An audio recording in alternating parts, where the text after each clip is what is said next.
एक आप और हम इस देश के राज्य के छत्रपति शिवराया को जानते हैं और मैं इस सेंचुरी के शेर को अगर कहेंगे तो बाला साहब ठाकरे को जानता हूँ। अफसर नायक का धन्यवाद देता हूँ, उनको बधाई देता हूँ और विशेषतः बधाई इसलिए देता हूँ कि महानगर पालिका में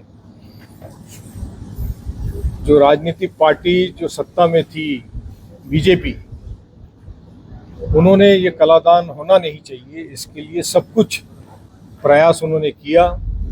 शिव सैनिकों ने अपनी भूमिका वहाँ पूरी ताकत से रखी, कांग्रेस ने हमेशा इस भूमिका साथ दिया। आज ये कलादान बन के तैयार हुआ है।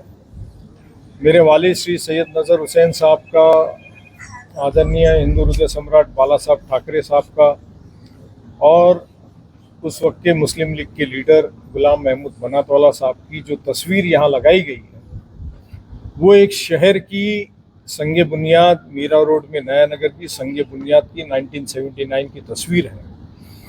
ये तस्वीर सिर्फ एक फाउंडेशन लेइंग सेरेमनी नहीं दर्शाती है, तो ये तस्वीर इस देश की सेक्युलर फैब्रिक दर्शाता है।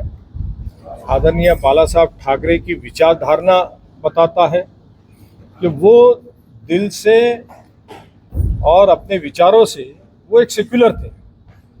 उनकी भूमिका मराठी मानुस को लेकर के, महाराष्ट्र को लेकर के और देश को लेकर के वो बहुत ही फर्म थे और बड़े ही ताकत से वो अपनी बातों को रखते थे। और उनके साथ में काम करने वाले कई लोगों के नाम मैं आपको गिना सकता हूँ, पॉलिटिकल और नॉन पॉलिटिकल। इस कलादान में भी आपने देखा होगा कि दिलीप कुमार साहब का और बाल ठाकरे साहब की दोस्ती छुपी हुई नहीं है। हर कोई जानते थे कि किस तरह से वो कला के प्रेमी थे, क्रिकेट के प्रेमी थे, लिटरेचर के प्रेमी थे। इस तरह का व्यक्तिमत्व राजनीति में सिर्फ ऐसे ही नहीं आ जाता, इस तरह का व्यक्तिमत्व पैदा होता है और वो पर्सनालिटी बाला साहब ठाकरे की थी। एक आप और हम इस देश के राज्य के छत्रपति शिवराया को जानते हैं और मैं इस सेंचुरी के शेर को अगर कहेंगे तो बाला साहब ठाकरे को जानता हूँ।